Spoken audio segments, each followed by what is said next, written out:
नमस्कार दोस्तों, OCN network में आपका स्वागत है। मैं हूं ओमकार चौधरी। पाकिस्तान की पोल पट्टी तो राजनाथ सिंह ने खोल दी थी सोमवार को, जब पहलगाम जनसंहार के बाद ऑपरेशन सिंदूर पर चर्चा का प्रारंभ हुआ। लेकिन अमेरिका, खास तौर से डोनाल्ड ट्रंप, जो लगातार वो बयानबाजी कर रहे हैं मध्यस्थता को लेकर के, सीज फायर करवाने को लेकर के, डोनाल्ड ट्रंप और राहुल गांधी और कांग्रेस के प्रवक्ताओं और दूसरे नेताओं, इन सब की पोल पट्टी खोल करके रख दी विदेश मंत्री एस जयशंकर ने। एस जयशंकर के बारे में इन्होंने बहुत गलत बयानी की थी ना, और ये कहा था, एस जयशंकर ने केवल इतना ही तो कहा था कि हमने पाकिस्तान के डीजीएमओ को ये बता दिया था 6 और 7 मई की रात में कि हमने आतंकवादियों के 9 ठिकानों को ध्वस्त कर दिया है, पिन पॉइंटली उसको ध्वस्त किया है। इस पर कांग्रेस ने राहुल गांधी के दिशा निर्देश में जो प्रोपेगेंडा किया, जो झूठ बोला, और एस जयशंकर को जिस तरीके से मुखबिर, जयचंद और पता नहीं क्या क्या कह डाला, और कई बार राहुल गांधी ने ये तक कहा कि हमारी विदेश नीति का कबाड़ा हो चुका है। लेकिन सोमवार का दिन एस जयशंकर का था। पहले राजनाथ सिंह ने और उसके बाद एस जयशंकर ने तथ्यों के साथ कांग्रेस को ऐसा निवस्त्र किया है, और राहुल गांधी की तो जिसको कहते हैं ना हिंदी में कि बखिया उधेड़ करके रख दी। वो उस चीज का भी उन्होंने सदन और देश के सामने उल्लेख किया जब 2017 में डोकलाम में भारत और चीन की सेनाएं आमने सामने खड़ी थी और राहुल गांधी अपने परिवार के साथ चीनी दूतावास में डिनर कर रहे थे। और जब इस पर बवाल हुआ तो ये कहकर के फेस सेविंग करने लगे कि मैं तो ब्रीफिंग लेने के लिए गया था। और इस पर सदन में जो हल्ला हुआ, वित्त मंत्री निर्मला सीतारमण से लेकर के कई लोग जिस तरीके से कांग्रेस की तरफ हाथ करके उनको धिक्कारते हुए दिखाई दिए कि ब्रीफिंग आपको चीन से लेनी थी, क्या भारतीय विदेश मंत्रालय से, रक्षा मंत्रालय से, पीएमओ से, गृह मंत्रालय से नहीं ले सकते थे? वो दृश्य देखने लायक था। तो पहले मैं आपको सुनवाता हूं कि डोनाल्ड ट्रंप, ये जो कांग्रेस के लोग कहते हैं ना कि 24 बार, 25 बार, 26 बार डोनाल्ड ट्रंप ने दावा किया है कि सीज फायर उन्होंने कराया है, तो इसकी भी पोल पट्टी खोल करके रख दी एस जयशंकर ने। मुझे लगता है कि संसद के भीतर विदेश मंत्री ने जो पूरा कच्चा चिट्ठा खोला है, उसके बाद डोनाल्ड ट्रंप के भी और राहुल गांधी कांग्रेसियों के कलेजे को भी जरा ठंडक पड़नी चाहिए। क्या कहा उन्होंने, सुन लेते हैं। To inform the House that on the 9th of May, Vice President J.D. Vance called the Prime Minister, warning of a massive Pakistani attack in the next few hours. Prime Minister, in his response, made it very clear. Prime Minister, in his response, made it very clear that if such an attack happens, it would meet with an appropriate response from our side. Now, sir, that attack took place and was foiled by our armed forces, and I think the House should collectively appreciate the performance of the armed forces in foiling what was a massive attack on the 9th and 10th of May. Now, our response, which the Prime Minister promised, was delivered, and it was delivered with devastating effect. I don't have to say anything. Every member has seen satellite pictures of Pakistani airfields. You can see from the state of those airfields, which shown by the pictures, what was our answer. Now, on the 10th of May, we received phone calls sharing the impression of other countries that Pakistan was ready to cease the fighting. Our position was, if Pakistan was ready, we needed to get this as a request from the Pakistani side through the DGMO channel. That is exactly how that request came. Now, I want to make two things very clear, sir. One, at no stage in any conversation with the United States was there any linkage with trade and what was going on. Secondly, there was, please listen. Secondly, there was no call between the Prime Minister and President Trump from the 22nd of April, when President Trump called up to convey his sympathy, and the 17th of June, when he called up Prime Minister in Canada to explain why he could not meet. So I would again, मैं इसको दोहराता हूँ, 22 अप्रैल से 17 जून तक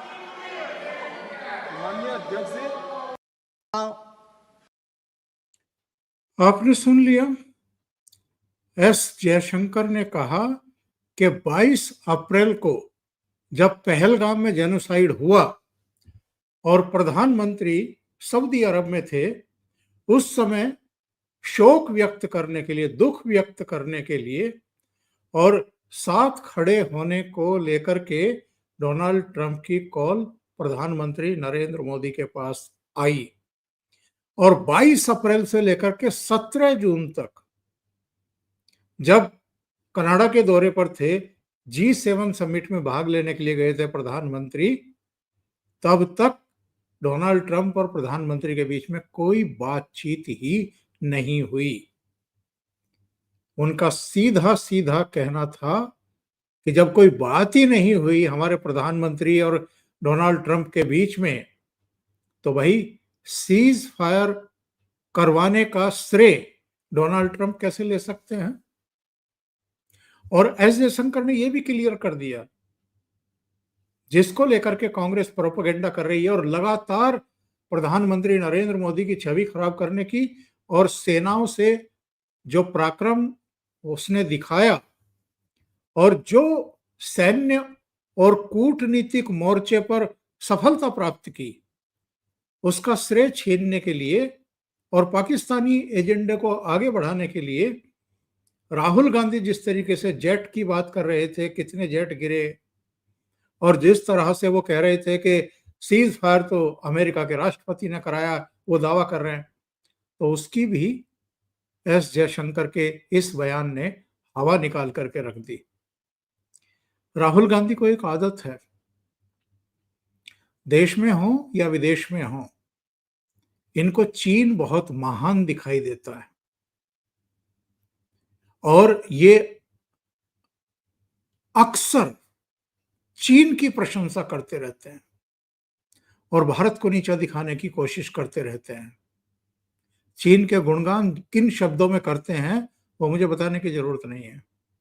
तो S Jaishankar ने ये कहा, राहुल गांधी को एक्सपोज करते हुए, कांग्रेस को, इनकी राहुल गांधी से पूर्व की लीडरशिप को एक्सपोज करते हुए कि ये जो कहते हैं और जो इनकी करनी रही है उसमें जमीन आसमान का अंतर है। जरा ये भी सुन लेते हैं। China, Pakistan are together, we are warning you. So what does the Congress party really think about China? Don't go by what they say. Let us see what they did.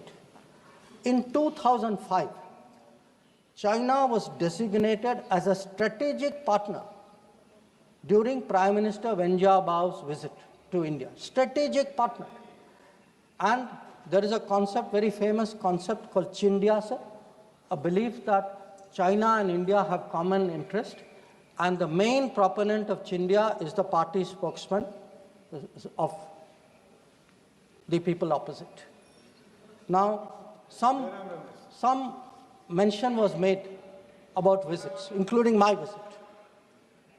Yes, I went to China. I went to China to make our position very clear about de-escalation, about trade restrictions, and about terrorism. I did not go to China for the Olympics. I did not go to China for secret agreements. I did not go.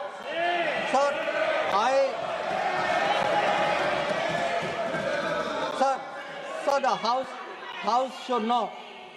should know that people were watching Olympics when China was issuing stapled visas for people from Arunachal Pradesh and Jammu and Kashmir. This is the reality of China. Now,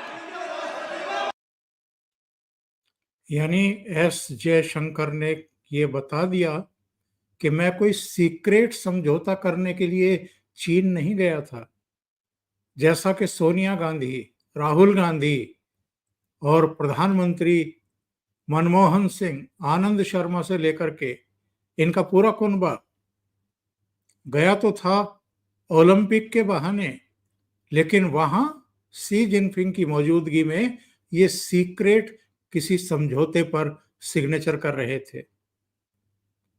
उन्होंने कहा कि मैं जो सेना खड़ी हैं आमने सामने, उनको पीछे लेने के लिए गया था और उस पर बात करने गया था कि दोनों देशों की सेनाएं पीछे हटें, और व्यापार को लेकर के, आतंकवाद को लेकर के बातचीत करने के लिए मैं वहां पर गया था।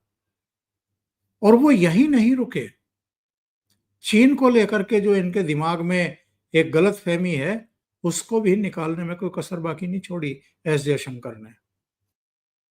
things about China, cautions about China, China is planning this, China is planning that. But sir, I want to remind this House, Doklam crisis was on. The leader of opposition decided to get a briefing from whom? Not from the government, not from the MA, from the Chinese ambassador. He took his briefing from the Chinese ambassador when our military was confronting the Chinese military in Doklam. So I want to say that I want to say, and this is the political thing. Let me, sir, give you the economic thing.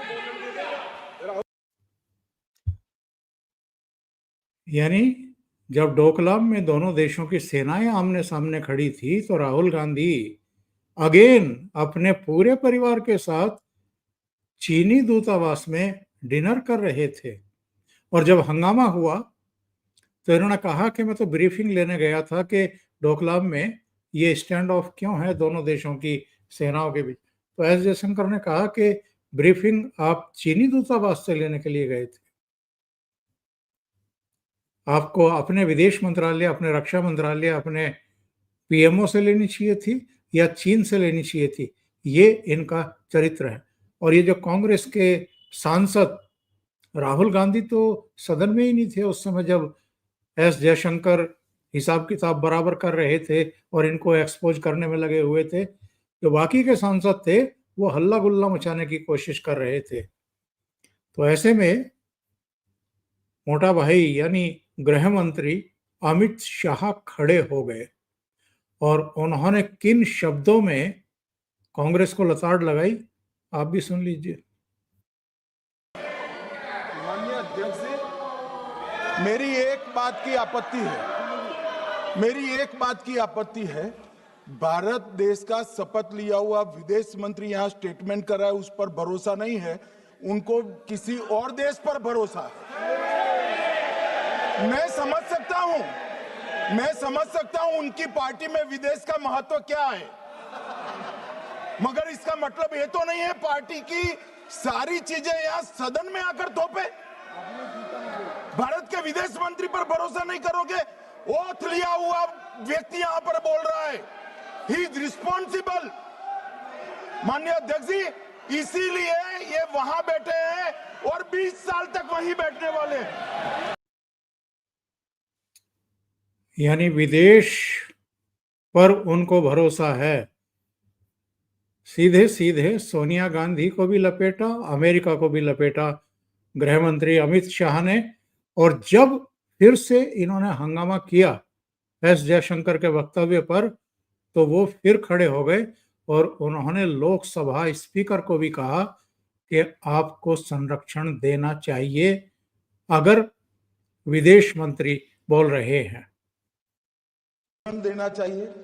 उनके speaker जब बोल रहे थे हम पूरे धैर्य से सुने। मैं बताऊंगा कितनी असत्य बातें बोली गई कल, परंतु फिर भी असत्य को भी हम हलाहल समझकर पी गए।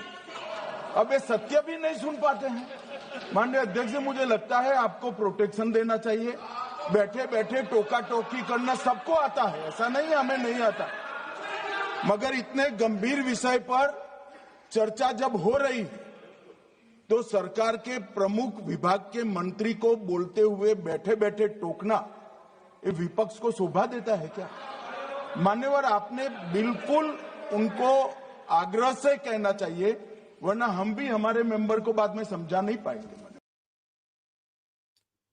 वैसे आज अमित शाह 12 बजे के आसपास बोलने वाले हैं, यानी सोमवार को रक्षा मंत्री और विदेश मंत्री ने इनको धोया है। वैसे एक बात बताएं, इन्होंने इतने कामयाब ऑपरेशन सिंदूर के बाद ये बवाल करना शुरू क्यों किया, झूठ बोलना, झूठ फैलाना शुरू क्यों किया, डोनाल्ड ट्रंप के बयानों की आड़ क्यों ली, और कितने जेट गिरे, ये सब प्रोपेगेंडा क्यों फैलाना शुरू किया? एक्चुअल में ये ऑपरेशन सिंदूर की तथाकथित विफलता और जेट गिराए जाने को बड़ा मुद्दा बना करके राजनीतिक लाभ लेने की कोशिश कर रहे थे। लेकिन चर्चा की मांग करके पहले तो विशेष सत्र बुलाने की मांग कर रहे थे, सरकार ने वो मानी नहीं, क्योंकि सरकार भी जानती है कि ये कितनी तैयारी रखते हैं और कितनी तैयारी के साथ आते हैं। कांग्रेस की तरफ से आज जितने भी लोग बोले हैं, हास्यास्पद स्थितियों में अपने आप को उन्होंने खड़ा हुआ पाया है और कोई तैयारी दिखाई नहीं दी है कि सरकार को बैकफुट पर धकेल सकें, तथ्यात्मक रूप से कोई चीज कह सकें, कुछ नहीं, सिर्फ हवाई बातें। तो ये बिहार में इसका राजनीतिक लाभ लेने के लिए कोशिश कर रहे थे, रणनीति बना रहे थे, लेकिन गए थे हरिभजन को ओटन लगे कपास, ये इनके गले में पड़ गई है। और अभी तो गृह मंत्री का बयान आना है, इसके अलावा प्रधानमंत्री नरेंद्र मोदी भी हस्तक्षेप कर सकते हैं और निशिकांत दुबे भी बोलेंगे। अभी वो तो पिछले करीब 1.5 महीने से 2 महीने से लगातार कुछ ना कुछ ऐसे तथ्य निकाल करके ला रहे हैं जो कांग्रेस को निवस्त्र कर रहे हैं। जब वो बोलेंगे, गृह मंत्री बोलेंगे, प्रधानमंत्री बोलेंगे, तब देखने वाली बात होगी कि सदन में ये टिक भी पाएंगे या नहीं। अभी के लिए इतना ही। बहुत बहुत धन्यवाद। अगर आपको ये चैनल और इसके कंटेंट पसंद आ रहे हैं तो लाइक करें, कमेंट करें, वीडियो को शेयर भी करें। अभी तक अगर आपने ये चैनल सब्सक्राइब नहीं किया है तो सब्सक्राइब कर लें, साथ में लगे बेल आइकॉन को दबा दें ताकि आगे आने वाले वीडियो और उनके नोटिफिकेशन आप तक पहुंचते रहें। बहुत बहुत धन्यवाद। नमस्कार।